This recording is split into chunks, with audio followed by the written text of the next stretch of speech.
નમસ્કાર મિત્રો, આજના વિડીયોમાં એટલે કે એકમલક્ષી અર્થશાસ્ત્રના 9મા લેક્ચરમાં આજે આપણે સમઉત્પાદન રેખા એટલે કે આઇસોકોન્સ વિશે ભણશું. એના પ્રકારો કેટલા છે અને એની લાક્ષણિકતા શું છે એ સમજશું. આનાથી પહેલાંના વિડીયોમાં એટલે કે 8મા લેક્ચરમાં આપણે સમજ્યું હતું કે ઉત્પાદન એટલે શું, ઉત્પાદન વિધેય શું છે અને અલગ અલગ પ્રકારના આપણે ઉત્પાદન વિધેય જોયા હતા, જેમ કે રેખીય, કોપ ડગલસ પ્રોડક્શન ફંક્શન, પછી CES production function, Leontief production function, એને આપણે ફિક્સ પ્રપોર્શનવાળું પ્રોડક્શન ફંક્શન પણ કહી શકીએ.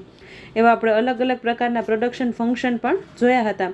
એ પ્રોડક્શન ફંક્શન જે છે એ શું દર્શાવે છે કે આપણે વિવિધ કોમ્બિનેશન ઓફ લેબર અને કેપિટલ એટલે કે વિવિધ કોમ્બિનેશન જે ઇનપુટના લઈએ છીએ અને એ ઇનપુટની મદદથી જે આપણે આઉટપુટ રેડી કરીએ છીએ એ આપણે ઉત્પાદન વિધેય સમજાવે છે. હવે આ સમ ઉત્પાદન રેખા જે છે એટલે કે આઇસોકોન્સ એ શું સમજાવે છે અને એનો અર્થ શું થાય છે એ આપણે સમજીએ. તો આ સમ ઉત્પાદન રેખા જે છે એ આવી રીતના આઈસી જેવું જ હોય છે, એટલે તટસ્થ વક્ર જેવું જ હોય છે. આપણે તટસ્થ વક્રમાં કેવી રીતના કહે છે કે બે ગુડના કોમ્બિનેશન હોય છે ને એમાં કે એ બંને ગુડના કોમ્બિનેશન જે છે એ તટસ્થ વક્ર ઉપર સમાન સંતોષ આપે છે. કે અલગ અલગ કોમ્બિનેશન આપણે બે વસ્તુના લેશું તો એ તટસ્થ વક્ર ઉપર સમાન સંતોષ આપે છે. એવી જ રીતના આપણે આઇસોકોન્સ જે છે એ પણ આવી રીતના કોન્વેક્સ આકારના હોય છે. અને એ આઇસોકોન્ટ ઉપર પણ લેબર અને કેપિટલ, આપણે લેબર અને કેપિટલથી ઉત્પાદન કરીએ છીએ તો લેબર અને કેપિટલના વિવિધ સંયોજનો એટલે કોમ્બિનેશન આપણે લેશું તો એ પણ આપણે સરખું ઉત્પાદન આપશે. એટલે આઉટપુટનું લેવલ જે છે એ સેમ રહેશે. ડિફરન્ટ કોમ્બિનેશન ઓફ લેબર અને કેપિટલમાં આઉટપુટનું લેવલ જે છે એ સેમ રહેશે. અને આપણે ઉપરના આઇસોકોન્સમાં જાશું એટલે આપણે તટસ્થ વક્રમાં કેમ બીજા આઈસીમાં જઈએ, ત્રીજા આઈસીમાં જઈએ તો આપણો સંતોષ જે છે એ વધે છે. એવી જ રીતના અહીંયા આઇસોકોન્સમાં પણ આપણે બીજા આઇસોકોન્ટમાં જઈશું, ત્રીજા આઇસોકોન્ટ્સમાં જઈશું તો આપણું ઉત્પાદન જે છે એ વધે છે. હવે આપણે જોઈએ સમ ઉત્પાદન રેખા. તો સમુત્પાદન રેખા જે છે એ ઉત્પાદનના સાધનોના એવા વિવિધ સંયોજનો દર્શાવે છે જેના દ્વારા ઉત્પાદનનું સમાન સ્તર પ્રાપ્ત કરી શકાય છે. એટલે આપણે વિવિધ સંયોજનો લેબર અને કેપિટલના આવી રીતના આપણે ઇનડિફરન્સ કર્વ દોરીએ છીએ, બરાબર. એવી જ રીતના અહીંયા આઇસોકોન્ટ્સ દોરવાના. એ વિવિધ કોમ્બિનેશન બતાવે છે. અહીંયા આપણે કેપિટલ લઈએ અને અહીંયા આપણે લેબર લઈએ તો એ વિવિધ કોમ્બિનેશન બતાવે છે, જેમાં આપણે અહીંયા આઇસોકોન્ટ્સ ઉપર છે એ સમાન સ્તરનું ઉત્પાદન મળે છે, જેમાં આપણે ઇનડિફરન્સ કર્વમાં સમાન સ્તરનો સંતોષ મળતો હતો. એવી રીતના હવે અહીંયા સૌથી પહેલાં છે રેખીય સમઉત્પાદન રેખા. આપણે જેમ નોર્મલ વાત કરી તેમ આઇસોકોન્ટ્સ જે છે એ કોન્વેક્સ આકારના હોય છે, પણ આમાં પણ લિનિયર હોઈ શકે. જેમ આપણે આગલા વિડીયોમાં જોયું હતું કે પ્રોડક્શન ફંક્શન જે છે એ અલગ અલગ હોઈ શકે. તો લિનિયર ફંક્શન આપણે કેમાં જોયું હતું? લિનિયર ફંક્શન જે છે એ પરફેક્ટ સબસ્ટિટ્યૂટના કેસમાં જોયું હતું આપણે કે આવી રીતના જે છે એ આઇસોકોન્ટ્સ હશે. તો અહીંયા એવી રીતના છે કે રેખીય સમઉત્પાદન રેખા એટલે કે આ પ્રકારના સાધનો જે છે એ સંપૂર્ણ અવેજીપણું ધારે છે. કોઈ ચોક્કસ વસ્તુનું ઉત્પાદન માત્ર મૂડી દ્વારા, માત્ર શ્રમ દ્વારા કે મૂડી અથવા અને શ્રમના અસંખ્ય સંયોજનો દ્વારા કરી શકાય છે. આ સ્થિતિમાં સમઉત્પાદક રેખા જે છે એક સીધી રેખા જેવી જોવા મળે છે. એટલે અહીંયા જે છે અને આકૃતિ પણ છે, આગળ આપણે આકૃતિ પણ જોશું. લિનિયર આઇસોકોન્સ છે, ફિક્સ પ્રપોર્શન જે છે એ બધી, અને કિંક્ડ આઇસોકોન્ટ પણ હશે. તો લિનિયર આઇસોકોન્સ જે છે એ સંપૂર્ણ અવેજીપણું. અવેજીપણું એટલે શું કે એક વસ્તુના બદલામાં બીજી વસ્તુ, એવું આપણે આઈસીમાં ભણીએ છીએ. પણ અહીંયા ઉત્પાદનની વાત છે. ઉત્પાદનની વાત છે એટલે મૂડીના બદલામાં શ્રમ, લેબરના બદલામાં કેપિટલ અને કેપિટલના બદલામાં લેબર, અને લેબર અને કેપિટલના વિવિધ સંયોજન દ્વારા પણ આપણે અહીંયા ઉત્પાદન કરી શકીએ છીએ રેખીય સમઉત્પાદક રેખામાં. હવે આપણે બીજું જોઈએ તો સાધન ઉત્પાદન સમઉત્પાદક રેખા એટલે ઇનપુટ આઉટપુટ આઇસોકોન્સ. તો એ કેવા આઇસોકોન્સ હશે કે આ પ્રકારના ઉત્પાદનના સાધનો વચ્ચે ચોક્કસ પૂરકતા એટલે કે સ્ટ્રિક્ટલી કોમ્પ્લિમેન્ટરી ધારે છે. એટલે કે સાધનો જે છે એના વચ્ચે અવેજીપણું શૂન્ય હોય છે. આપણે જેમ ઉત્પાદન ફંક્શનમાં જોયું હતું કે પ્રોડક્શન ફંક્શનમાં કે એક જે છે એ પરફેક્ટ સબસ્ટિટ્યૂટ માટે આપણે લિનિયર સીધી રેખા જોઈ હતી, હમણાં ઉપર પણ આપણે જોયું પહેલું. અને બીજું જે છે એ કોમ્પ્લિમેન્ટમાં આપણે ફિક્સ પ્રપોર્શન, લિયોન્ટિફનું પ્રોડક્શન ફંક્શન જે છે એ ફિક્સ પ્રપોર્શનવાળું છે. ફિક્સ પ્રપોર્શન એટલે શું કે કેપિટલ અને લેબર જે છે એ આપણે ફિક્સ પ્રપોર્શનમાં લઈશું, બરાબર. એમાં અવેજીપણું જે છે એ શક્ય નથી. જેમ આપણે આગલા વિડીયોમાં ચાનું ઉદાહરણ લીધું હતું કે આપણે ચા બનાવવા માટે દૂધ તો જોશે જ, આપણે દૂધના અવેજીમાં પાણી નહીં નાખી શકું ચામાં, બરાબર. કે આપણે દૂધ નથી નાખ્યું ને ખાલી પાણીથી ચા બનશે નહીં, તો આ જે છે એ પૂરકતા દર્શાવે છે કે એ વસ્તુ છે એ આપણા માટે જરૂરી છે. દૂધ જે છે એ ચા બનાવવામાં જરૂરી છે, એના વગર ચાલશે નહીં. તો ચા એમાં દૂધનું અવેજી નથી, એટલે જેનું અવેજીપણું શૂન્ય હોય, એટલે આપણે દૂધને અવેજી કરી શકતા નથી, એમ અવેજીપણું શૂન્ય હોય તો એને પૂરક વસ્તુ કહેવાય. ને ચોક્કસ પૂરકતાના સંદર્ભમાં જે છે આ પ્રકારનું ઉત્પાદન સમોત્પાદક રેખા જે છે એ હોય છે. અને એ જે છે એ એલ શેપનું હોય છે. આપણે લિયોનટીફનું જે પ્રોડક્શન ફંક્શન ભણેલું હતું એમાં આપણે આ આઇસોકોન્સનો ઉપયોગ કરેલો હતો કે એલ શેપનું હશે, ફિક્સ પ્રપોર્શનમાં લેબર અને કેપિટલ વધશે. બરાબર. કોઈપણ વસ્તુના ઉત્પાદન માટે માત્ર એક જ પદ્ધતિ ઉપલબ્ધ હોય છે. આ સમોત્પાદક રેખા જે છે એ કાટખૂણા એટલે કે એલ શેપનું, આપણે કાટખૂણો દોરીએ ને 90 અંશનો, એવી રીતના કાટખૂણા જેવું એટલે કે એલ શેપ જેવો આકાર ધરાવે છે. ઇનપુટ આઉટપુટ વિશ્લેષણના પ્રણેતા લિયોનટીફના નામ પરથી અને લિયોનટીફ સમોત્પાદક રેખા પણ કહેવામાં આવે છે. લિયોનટીફનું નામ આપણે 3 જગ્યાએ જોઈએ છે, એક ઇનપુટ આઉટપુટ મોડલમાં, એક આ લિયોનટીફ પ્રોડક્શન ફંક્શનમાં, અને ત્રીજું જે છે એ આંતરરાષ્ટ્રીય અર્થશાસ્ત્રમાં હેક્સરોલિનની થિયરીમાં. હેક્સરોલિનની થિયરીની સામે એ લિયોનટીફ પેરાડોક્સ આપેલો હતો, એ આપણે જોઈએ છીએ. એ આપણા પરીક્ષા માટે ઇમ્પોર્ટન્ટ છે. એટલે પહેલું આપણે જોયું એ રેખીય, એ સબસ્ટિટ્યૂટ માટે, એ પ્રોડક્શન ફંક્શનમાં પણ આપણે આઇસોકોન્સ જોયો હતો. અને બીજું જે છે એ કોમ્પ્લિમેન્ટ, કોમ્પ્લિમેન્ટમાં કેવું હશે, એલ શેપનું આઇસોકોન્સ હશે. આ વિવિધ પ્રકારના આઇસોકોન્સની વાત કરીએ છીએ, પણ નોર્મલ જે આઇસોકોન્સ હશે એ કોન્વેક્સ આકારનો હોય છે. પછી છે ખાંચવાળી સમોત્પાદક રેખા. ખાંચવાળી એટલે કિંક્ટ. કિંક્ટ હશે ત્યારે કેવું હશે કે અહીંયા જ્યાં કિંક પડે છે ને, જ્યાં રેખામાં, ત્યાં જ આપણે સબસ્ટિટ્યૂટ કરી શકશું, બાકી નહીં. બરાબર. ખાંચવાળી સમોત્પાદક રેખા, તો આ પ્રકાર જે છે એ મૂડી અને શ્રમ વચ્ચે મર્યાદિત અવેજીપણું ધારે છે. એટલે આમાં ફૂલે ફૂલ આપણે સબસ્ટિટ્યૂટ એટલે અવેજી કરી શકશું નહીં. પરફેક્ટ સબસ્ટિટ્યૂટમાં આપણે ઇન્ફિનિટી, અસંખ્ય અવેજી કરી શકશું. કોમ્પ્લિમેન્ટમાં શૂન્ય, પૂરક વસ્તુમાં અવેજી થશે નહીં. દૂધનું ઉદાહરણ યાદ રાખી લેવાનું. અને અહીંયા જે છે એ મર્યાદિત કિસ્સાઓમાં આપણે અવેજી કરી શકીએ છીએ. વસ્તુના ઉત્પાદન માટે માત્ર થોડી જ પદ્ધતિઓ અથવા પ્રક્રિયાઓ જે છે એ ઉપલબ્ધ હોય છે. સાધનો વચ્ચે અવેજીપણું માત્ર ખાંચા એટલે કિંક ઉપર જ શક્ય બને છે. હું તમને હજી આગળ આકૃતિમાં સમજાવીશ. આ સ્વરૂપને પ્રવૃત્તિ વિશ્લેષણ સમોત્પાદક રેખા અથવા તો રેખીય આયોજન એટલે લિનિયર પ્રોગ્રામિંગ પણ સમોત્પાદક રેખા તરીકે પણ ઓળખવામાં આવે છે. આ ખાસ યાદ રાખવાનું કે ખાંચવાળી સમોત્પાદક રેખાને રેખીય આયોજન અથવા તો પ્રવૃત્તિ વિશ્લેષણ સમોત્પાદક રેખા પણ કહી શકાય છે. હવે આપણે જોઈએ સુવાળી અને બહિર્મુખ સમોત્પાદક રેખા એટલે સ્મૂથ અને કોન્વેક્સ આઇસોકોન્સ. તો આપણે જેની વાત કરેલી હતી એ આવી રીતના આ પ્રકારના મૂડી અને શ્રમ વચ્ચે એક નિશ્ચિત મર્યાદા સુધી સતત અવેજીપણું ધારે છે.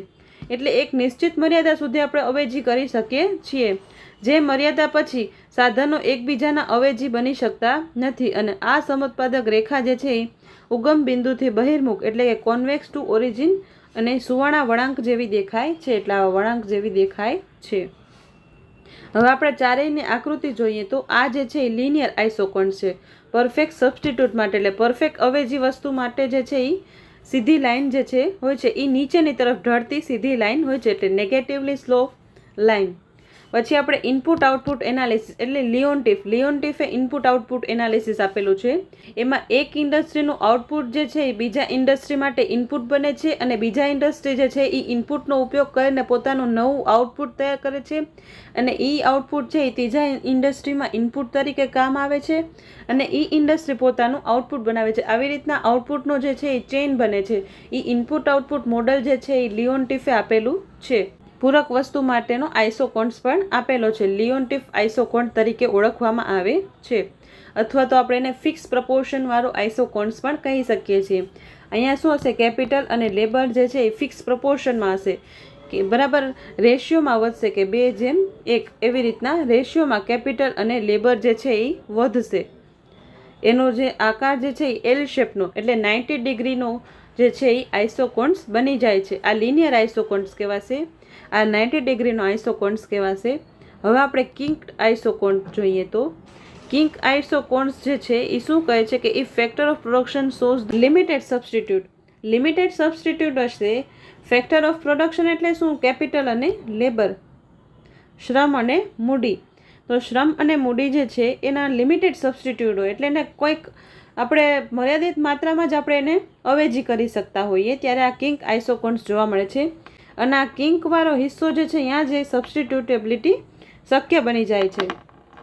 અને આપણે આવી રીતના જોઈએ તો આવી રીતના રેખા છે, બરાબર. આમાં જે કિંક આવે છે, અહીંયા જે પોઈન્ટ બિંદુ આવેલા છે ત્યાં જ ખાલી આપણે સબસ્ટિટ્યુટ કરી શકશું, બાકી જે લાઇન જે છે એમાં સબસ્ટિટ્યુટ કરી શકશું નહીં, બરાબર. અને આપણે એક ઉદાહરણ સાથે સમજીએ તો આ પોઈન્ટથી આ પોઈન્ટ સુધી ટ્રેન જે છે એ આ પોઈન્ટથી આ પોઈન્ટ સુધી જઈ શકે છે, બરાબર. એની સ્પીડ વધારે ઘટાડે ગમે એ કરે વચ્ચે, બરાબર. પણ આપણે એન્જિન ચેન્જ કરવું હોય તો કાં પોઈન્ટ એને કાં આ પોઈન્ટે જ એન્જિન ચેન્જ થઈ શકે છે. એવી જ રીતના આમાં પણ એને જો સબસ્ટિટ્યુટ કરવું હશે, બરાબર, એટલે અવેજી કરવી હશે તો એ આ પોઈન્ટ ઉપર અથવા તો આ પોઈન્ટ ઉપર અથવા તો આ પોઈન્ટ ઉપર અવેજી કરી શકશે, બાકી જે વચ્ચેને ખાલી જગ્યા જે છે એમાં એ સબસ્ટિટ્યુટ કરી શકશે નહીં. એટલે કિંક જે દેખાય છે અહીંયાથી, જે કિંક જે છે જોડે છે એકબીજાના અહીંયા પોઈન્ટ્સ જે છે ત્યાં જ એ સબસ્ટિટ્યુટ એટલે કે અવેજી કરી શકે છે. એને કિંક આઇસોકોન્સ કહેવામાં આવે છે. હવે આપણે સ્મૂથ આઇસોકોન્સ જોઈએ તો continuous substitutability of factor of production, એટલે ફેક્ટર ઓફ પ્રોડક્શનમાં આપણે અવેજી કરી શકીએ છીએ. જેમ આપણે આઈસીમાં જોયું હતું, એટલે તટસ્થ વક્ર જે છે એમાં આપણે એક વસ્તુના બદલામાં બીજી વસ્તુ લઈએ છીએ, એવી જ રીતના અહીંયા કેપિટલ અને લેબરમાં માની લેવાનું કે કેપિટલની જગ્યાએ લેબર અને લેબરની જગ્યાએ આપણે કેપિટલની માત્રા ઘટાડી અને આપણે લેબરની માત્રા વધારી નાખશું, બરાબર. અને કાં લેબરની માત્રા ઘટાડીને કેપિટલની માત્રા જે છે એ વધારવાની કોશિશ કરશું ત્યારે આપણો આઇસોકોન્સ જે છે એ આવો કોન્વેક્સ આકારનો બની જાય છે, બરાબર. તો આ 4 પ્રકારના આઇસોકોન્સ જે છે એ ઇમ્પોર્ટન્ટ છે. લિનિયર આઇસોકોન્સ, ઇનપુટ આઉટપુટ એટલે લિયોન્ટિફ ફિક્સ પ્રપોર્શનમાં કેપિટલ લેબર રેશિયો જે છે એ આગળ વધશે. કિંક આઇસોકોન્સમાં મેં તમને ટ્રેનનું ઉદાહરણ કરીને સમજાવેલું કે આ બિંદુથી લઈને આ બિંદુ સુધી ટ્રેન જાય છે, બરાબર. તો અહીંયા વચ્ચે એની સ્પીડ વધારી કે ઘટાડી શકે છે, બરાબર. પણ આ બિંદુમાં જ એ જે છે એન્જિન ચેન્જ કરી શકે છે. એવી જ રીતના આઇસોકોન્સમાં કિંક આઇસોકોન્સમાં એવી રીતના છે કે આ બિંદુ અને આ બિંદુમાં જે છે કેપિટલને લેબરની અવેજી કરી શકે છે, બાકી વચમાં જે છે એ અવેજી કરી શકશે નહીં. અને આ સ્મૂથ આઇસોકોન્સ જે કન્વેક્સ આકારના હોય છે તે. હવે આપણે આગળ જોઈએ તો હવે આપણે સમોત્પાદક રેખા એટલે કે સમાન ઉત્પાદન આપતી રેખા, આપણે આઇસોકોન્સ જોયા ને એનું મતલબ જોઈએ આપણે. તો સમોત્પાદક રેખા જે છે એ એવી રેખા છે જે સાધનોના વિવિધ સંયોજનો દર્શાવે છે જેના દ્વારા ઉત્પાદનનું સમાન સ્તર પ્રાપ્ત કરી શકાય છે. સમગ્ર સમોત્પાદક રેખા જે છે એના ઉપર ઉત્પાદનનું પ્રમાણ એક સરખું જ રહે છે. એટલે આ એક રેખા ઉપર ઉત્પાદનનું પ્રમાણ સરખું જ હશે કે અહીંયા આપણે જે છે એ 100 યુનિટ આઉટપુટ બનાવી શકીએ છીએ. પછી આ બીજો આઇસોકોન્સ હશે તો અહીંયા 150 યુનિટ આઉટપુટ બનાવશું. એવી રીતના આખા પૂરેપૂરા આઇસોકોન્સ જે છે એના ઉપર સમાન સ્તરનું આઉટપુટ બની શકે છે. અહીંયા ડિફરન્ટ કોમ્બિનેશન લેશું તો આઉટપુટ જે છે એ સમાન બનશે, પરંતુ તેમાં વપરાતા સાધનો જેમ કે મૂડી અને શ્રમના સંયોજનો બદલાતા રહે છે, બરાબર, આપણા આઇસોકોન્સમાં. હવે આપણે આકૃતિ દ્વારા સમજૂતી જોઈએ તો નીચેની વિગતો IQ1માં સમોત્પાદક રેખાને સમજાવે છે જે 50 એકમમાં ઉત્પાદન સાથે જોડાયેલી છે. આ IQ1 જે છે એ 50 એકમનું ઉત્પાદન દર્શાવે છે, બરાબર, આકૃતિમાં. હવે બિંદુ A જે છે એ અહીં પેઢી 10 એકમ મૂડી અને 2 એકમ શ્રમ એટલે કે લેબર દ્વારા સંયોજન દ્વારા 50 એકમોનું ઉત્પાદન કરે છે. એટલે 10 એકમ કેપિટલના અને 2 એકમ લેબરના એના દ્વારા એ 50 એકમનું ઉત્પાદન કરે છે. હવે એ શું કરશે કે કેપિટલને જે છે એ ઘટાડશે, 5 એકમ કેપિટલ અને 3 એકમ લેબરના ઉપયોગ કરીને પણ 50 યુનિટનું આઉટપુટ બનાવે છે.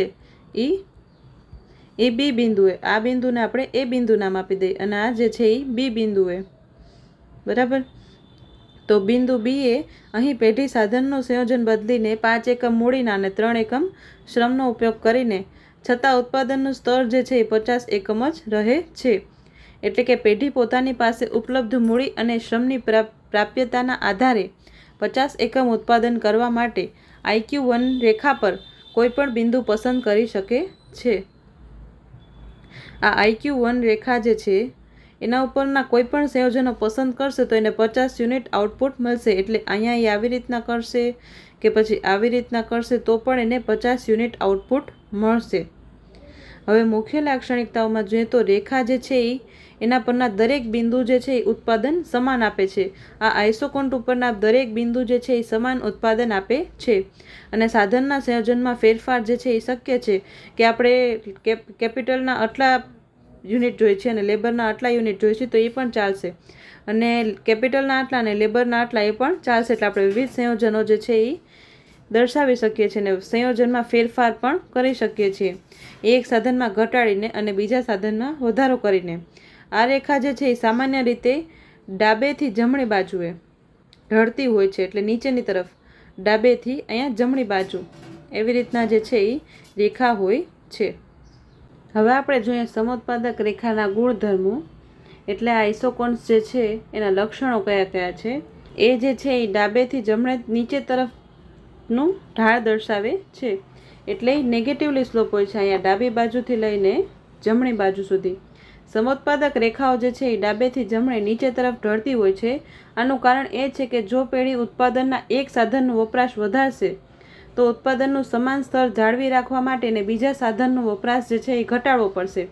આપણે જેમ તટસ્થ વક્રમાં જોયું હતું એમ કે આપણે એક ફ્રૂટ વધારે જોતું હોય, એક વસ્તુ જે છે એ વધારે જોતી હોય તો આપણે બીજી વસ્તુ જે છે એ ગુમાવવી પડે છે. એવી જ રીતના અહીંયા આપણે એક વસ્તુ એક સાધનનો વપરાશ એટલે કેપિટલનો અથવા તો લેબરનો વપરાશ વધારવો હોય તો આપણે બીજા સાધનનો વપરાશ જે છે એ ઘટાડવો પડશે. પછી બીજું લક્ષણ જોઈએ તો ઉગમ બિંદુથી બહિર્મુખ એટલે કોન્વેક્સ આકારનું હોય છે. સમોત્પાદક રેખાઓ જે છે એ ઉગમ બિંદુથી બહિર્મુખ હોય છે. આ બહિર્મુખતા દર્શાવે છે કે બે સાધનો એકબીજાના સંપૂર્ણ અવેજી નથી. બહિર્મુખતા શું દર્શાવે છે કે આ બંને સાધનો એકબીજાના સંપૂર્ણ અવેજી નથી. એક હદ બાદ જે છે એ સબસ્ટિટ્યુશન કરવાનું ઓછું કરી નાખશે. આપણે જેમ આઈસીમાં જોઈએ છીએ તટસ્થ વક્રમાં કે એક હદ પછી આપણે નેગેટિવ સંતોષ મળે છે, બરાબર, આપણે નકારાત્મક સંતોષ મળે છે આપણે એક વસ્તુનું વધારે ને વધારે કન્ઝમ્પશન કરવાથી. એવી જ રીતના અહીંયા પણ આપણે એક સાધનનો વધારેમાં વધારે ઉપયોગ કરશું તો આપણે જે છે એનાથી ગેરફાયદો થશે. એટલે બરાબર, એટલે આ બહિર્મુખતા છે એ દર્શાવે છે કે બે સાધનો જે છે એ સંપૂર્ણ અવેજી હોતા નથી, બરાબર. એટલે અહીંયા એવી રીતના આપણે એક જ સાધન એટલે કે લેબરનો ઉપયોગ કર્યો તો લેબરનો ઉપયોગ જે છે એ વધારે ને વધારે કરશું તેમ એની સીમાંત જે ઉત્પાદકતા જે છે એ ઘટતી જશે ને પછી. અને અહીંયા જે છે બરાબર સમોત્પાદક રેખાની બહિર્મુખતાનું મુખ્ય કારણ એ ઘટતો જતો સીમાંત તકનીકી અવેજીનો દર છે, એટલે કે diminishing marginal rate of technical substitution. એટલે માર્જિનલ રેટ ઓફ સબસ્ટિટ્યુશન જે છે એ ઘટતો જાય છે, એટલે એની લેબરની માર્જિનલ પ્રોડક્ટિવિટી જે છે એ ઘટતી જાય છે. આપણે લેબરનો ઉપયોગ વધારે ને વધારે કરશું તો એની સીમાંત ઉત્પાદકતા ઘટતી જશે, બરાબર. અને કેપિટલનો ઉપયોગ વધારેમાં વધારે કરશું એટલે મૂડીનો ઉપયોગ વધારેમાં વધારે કરશું તો મૂડીની સીમાંત કાર્યક્ષમતા જે છે એ ઘટતી જશે. આ એમઆરટીએસ જે છે એ શું દર્શાવે છે, એમઆરટીએસ આપણે એલકે કહીએ, બરાબર, તો એ શું હોય છે તો marginal productivity of labour divided by marginal productivity of capital. એટલે કે લેબરની એટલે કે શ્રમિકની સીમાંત કાર્યક્ષમતા અને મૂડીની સીમાંત કાર્યક્ષમતા એનો રેશિયો હોય છે. Marginal rate of technical substitution જે છે એ લેબર અને કેપિટલની સીમાંત ઉત્પાદકતાનો રેશિયો હોય છે. હવે સીમાંત તકનીકી અવેજીનો દર એ આ એવો દર છે જેના દ્વારા ઉત્પાદનનું સમાન સ્તર જાળવી રાખીને એક સાધન, દાખલા તરીકે શ્રમને બીજા સાધન એટલે કે મૂડીના બદલામાં અવેજી તરીકે વાપરી શકાય છે. અને એમઆરટીએસ જે છે ઉત્પાદન રેખાનો ઢાળ છે જેને નીચે મુજબ દર્શાવી શકાય છે. આ એમઆરટીએસ એલકેને delta K by delta L દ્વારા પણ દર્શાવી શકીએ. તો આ એમઆરટીએસ એલકે જે છે બરાબર લેબર અને કેપિટલ, તો એ આવશે એમપીએલ ડિવાઇડેડ બાય એમપીકે, બરાબર. તો હવે એમપીએલ ને એમપીકેને કેવી રીતના આપણે લખી શકશું તો del L by del Q divided by del K by del Q, બરાબર. લેબર અને કેપિટલને આવી રીતના આપણે લખી શકીએ. અને પછી હવે એને આપણે વધારે સારી રીતે ગોઠવીને લખીએ તો del K by del Q into del Q divided by del L. તો અહીંયા ક્યુ ક્યુ બંને કેન્સલ થયા એટલે delta Q divided by delta L. તો અહીંયા જે છે એવી રીતના જ લખેલું છે કે delta K divided by delta L. એટલે MRTS L K is equal to delta K divided by delta L. એવું તમે યાદ રાખી શકો. આ ડેલ્ટા કે અહીંયા જ્યારે લેબર અને કેપિટલ હશે કે marginal rate of technical substitution labour અને કેપિટલ, ત્યારે ડેલ્ટાવાળી ટર્મ જે છે એમાં કેપિટલવાળું ઉપર આવશે, બરાબર. અને જ્યારે આપણે માર્જિનલ પ્રોડક્ટિવિટી લખતા હશું એમપી કે અથવા તો એમપીએલ, ત્યારે જે પહેલાં હશે ને એ પહેલાં આવશે કે એમપીએલ ડિવાઇડેડ બાય એમપી કે. આવી રીતના તમારે યાદ રાખવાનું કે માર્જિનલ પ્રોડક્ટિવિટી આવે ત્યારે લેબરની પહેલાં આવશે, બરાબર, કારણ કે લેબર પહેલાં છે. અને એટલે જે ચેન્જ ડેલ્ટા એટલે શું, તો ચેન્જવાળું આવશે ને ત્યારે કેપિટલ ઉપર આવશે, કેપિટલ ડિવાઇડેડ બાય લેબર. આપણે જ્યારે ઓપોર્ચ્યુનિટી કોસ્ટ જોઈએ છીએ અથવા તો કોઈ પણ આપણે ગ્રાફ જોઈએ છીએ, ગ્રાફનો સ્લોપ જોઈએ છીએ, તો સ્લોપ શું હોય છે, delta Y divided by delta X. તો વાય જે છે એ અહીંયા હોય છે અને ડેલ્ટા એક્સ જે છે એ અહીંયા હોય છે, બરાબર. તો અહીંયા પણ એવી રીતના કે આપણે જ્યારે આ ગ્રાફ દોરશું ત્યારે કેપિટલ જે છે અહીંયા હશે ને લેબર અહીંયા, તો આ જે છે delta Y divided by delta X, એટલે અહીંયા કેપિટલ અને લેબર. આવી રીતના પણ તમે એને યાદ રાખી શકો. અને જ્યારે એમઆરટીએસ કે એલ હશે તો આ એલ કે છે પણ કે એલ હશે ત્યારે શું આવશે, માર્જિનલ પ્રોડક્ટિવિટી ઓફ કેપિટલ ઉપર આવશે અને લેબર જે છે એ નીચે આવશે. અને આનું જે છે એ ઊંધું થઈ જશે કે delta L divided by delta K, કારણ કે આ જે છે કે એલ હશે તો અહીંયા લેબર ઉપર આવશે અને કેપિટલ નીચે આવશે, એટલે આ જે છે એ ડેલ્ટા એલ બાય ડેલ્ટા કે આવી રીતના ગ્રાફમાં હોય છે. એટલે આ તમારે ખાસ યાદ રાખવાનું કે આવી રીતના તમે ભૂલ ના કરો. આ યુજીસી નેટની એક્ઝામમાં આવી રીતના ફેરવીને પણ પૂછી શકે છે. સમજાણું ન હોય તો ફરીથી એકવાર કહી દઉં કે જ્યારે અહીંયા લેબર અને કેપિટલનું પૂછેલું હોય ત્યારે આપણે માર્જિનલ પ્રોડક્ટિવિટીની વાત કરશું તો એમપીએલ ડિવાઇડેડ બાય એમપી કે આવશે. અને જ્યારે આપણે આવી રીતના ચેન્જની વાત કરીએ છીએ ડેલ્ટાની, તો એ ડેલ્ટા કે ઉપર આવશે, આ કે જે છે એ ઉપર આવશે, ડેલ્ટા એલ. માઇનસ શું કામ આવ્યું, કારણ કે નેગેટિવલી સ્લોપ છે ને કોન્વેક્સ, એટલે અહીંયા માઇનસ આવે છે, બરાબર. અને આપણે આ ગ્રાફમાં જે છે એ કેપિટલ અહીંયા લખી છે અને લેબર અહીંયા લખીએ છીએ. એટલે આપણે જ્યારે કોઈ પણ ગ્રાફ જે છે એનો સ્લોપ કાઢીએ છીએ, બરાબર, સ્લોપ કાઢશું તો આપણે શું લખશું, delta Y divided by delta X. તો અહીંયા વાય એક્સિસ ઉપર શું છે, કેપિટલ, એટલે delta K divided by delta L. એવી રીતના અહીંયા લખેલું છે. હવે માની લો કે અહીંયા જે છે એ લેબર અને કેપિટલ નહીં પણ કેપિટલ અને લેબર આવું આપેલું છે marginal rate of technical substitution, ત્યારે શું થશે, કેપિટલ પહેલાં છે તો માર્જિનલના ફોર્મમાં લખશું ત્યારે કેપિટલ ઉપર આવશે અને લેબર જે છે એ નીચે આવશે. અને આનો ગ્રાફ પણ કેવી રીતના થશે, આવી રીતના કે લેબર અને કેપિટલ. તો અહીંયા કેવી રીતના ડેલ્ટા વાયમાં શું છે, તો એલ છે, તો એલ ડિવાઇડેડ બાય કે આવી રીતના થશે, અથવા તો આનું ઊંધું પણ આપણે કહી શકીએ, બરાબર. તો આ વાત જે છે એ ખાસ યાદ રાખવાની જ્યારે આપણે marginal rate of technical substitution લખતા હોય ત્યારે. ત્યાં ડેલ્ટા કે જે છે એ મૂડીના એકમોમાં થતો ફેરફાર છે, ડેલ્ટા એલ જે છે એ શ્રમના એકમોમાં થતો ફેરફાર સૂચવે છે. અને અહીં ઋણની નિશાની જે છે એ સૂચવે છે કે એક સાધનનો વપરાશ વધારવા માટે આપણે બીજા સાધનનો વપરાશ જે છે એ ઘટાડવો પડે છે. ઉપરની આકૃતિમાં જોઈ શકાય છે કે જેમ આપણે સમોત્પાદક રેખા જે છે એ ડાબેથી જમણે એટલે એ બિંદુથી લઈને ઈ બિંદુ તરફ ખસીએ છીએ તેમ પેઢી ઘટતા દરે મૂડીના બદલે શ્રમનો ઉપયોગ કરે છે. આમ ઘટતા જતા એમઆરટીએસને કારણે સમોત્પાદક રેખા જે છે એ ઉગમ બિંદુથી બહિર્મુખ હોય છે. હવે આપણે નીચે આકૃતિ જોઈએ તો અહીંયા આપણે આકૃતિમાં જોઈએ તો એ બિંદુથી લઈને ઈ બિંદુમાં જે છે એ આપણો ડેલ્ટા એટલે ચેન્જ જે છે delta K by delta L, એ ચેન્જ જે છે એ ઘટતો જાય છે. જો તમે લાઇનમાં પણ જોઈ શકો છો કે આપણે કેપિટલ ગુમાવી અને લેબર જે છે એ પ્રાપ્ત કરીએ છીએ. પછી આપણે 4 થી લઈને 3 સુધી કેપિટલ, 3 થી લઈને 2 અને 2 થી 1માં તો સાવ અટલાક જ કેપિટલ ગુમાવીને અટલા લેબર વધારેલા, બરાબર.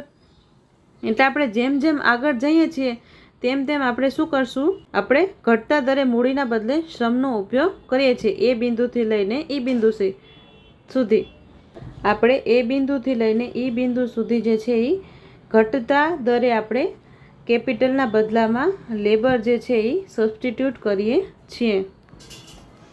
હવે ત્રીજું લક્ષણ જોઈએ તો ત્રીજું લક્ષણ એમ કહે છે કે ઊંચી સમોત્પાદક રેખા ઉપર ઉત્પાદનનું ઊંચું સ્તર દર્શાવે છે. જેમ આપણે ઇન્ડિફરન્સ કર્વમાં જોયું હતું કે આપણે પહેલા આઈસીમાં હશું, બીજા આઈસીમાં હશું, ત્રીજા આઈસીમાં, તો આ ત્રીજા આઈસીમાં આપણે વધારે સંતોષ મળશે. એવી જ રીતના પહેલો આઈસોકોન્ટ, બીજો આઈસોકોન્ટ ને ત્રીજો આઈસોકોન્ટ, તો અહીંયા 50નું ઉત્પાદન થશે, અહીંયા 100નું ઉત્પાદન થશે, અહીંયા 150નું ઉત્પાદન થશે.